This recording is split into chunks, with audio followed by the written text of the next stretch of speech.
দেশজুড়ে উৎসবের আবহ, প্রিয়জনের সঙ্গে ঈদ আনন্দ ভাগাভাগি করতে বাড়ি ফেরার তারা। অথচ জাতীয় ফুটবল দলের নেই স্থবিরতা। এশিয়ান কাপ বাছাই সিঙ্গাপুর ম্যাচ ব্যস্ত রেখেছে হামজা জামালদের। পরিবার পরিজন থেকে দূরে আপাতত ক্যাম্পে ঈদ উদযাপন করতে হবে হামজা ফাহমিদুল সমিতদের। ঈদের আগের দিনও বিশ্রামের ফুরসত নেই। জুম্মার নামাজ ঠিকঠাক আদায় করেই বিকেলে অনুশীলন। জাতীয় স্টেডিয়ামে সমিতের প্রথম প্রস্তুতি, তাই সব ক্যামেরার লেন্স খুঁজছে কানাডা প্রবাসী ফুটবলারকে। সতীর্থদের সাথে বেশ ভালোভাবেই মিশে গেছেন সমিত। 10 জুন সিঙ্গাপুর ম্যাচ, এর আগে প্রথমবার পুরো দলের অনুশীলন। দলে 6 প্রবাসী ফুটবলার নির্ভর রাখছে বাংলাদেশকে। দক্ষিণ এশিয়ার সেরা মিডফিল্ড এখন বেঙ্গল টাইগার্সের। হামজা জামালদের সাথে সমিত যোগ দেয় শক্তি বেড়েছে মাঝ মাঠে। হামজা সমিত জামালদের বোঝাপড়া জমেছে বেশ। এবার প্রতিপক্ষকে উড়িয়ে দেওয়ার অপেক্ষা।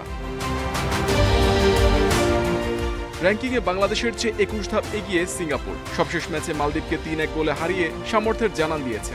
সিঙ্গাপুর ম্যাচের আগে শেষ 4 সেশন গুরুত্বপূর্ণ বাংলাদেশের জন্য। প্রতিপক্ষের শক্তি দুর্বলতা যাচাই করে নিচ্ছে ভিডিও বিশ্লেষণের মাধ্যমে। কোচের দেখানো কৌশলে ফুটবলাররাও মনোযোগী।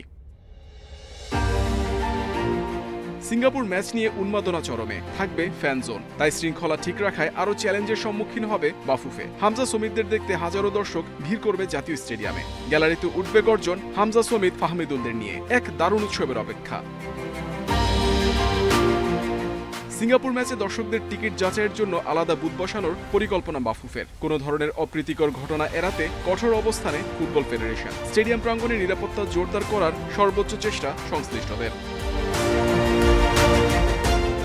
নিরাপত্তা ও টিকিট যাচাইয়ের জন্য নারী স্বেচ্ছাসেবক থাকবে। পাশাপাশি দায়িত্ব পালন করবে বিজিবি ও সেনাবাহিনীর সদস্যরা।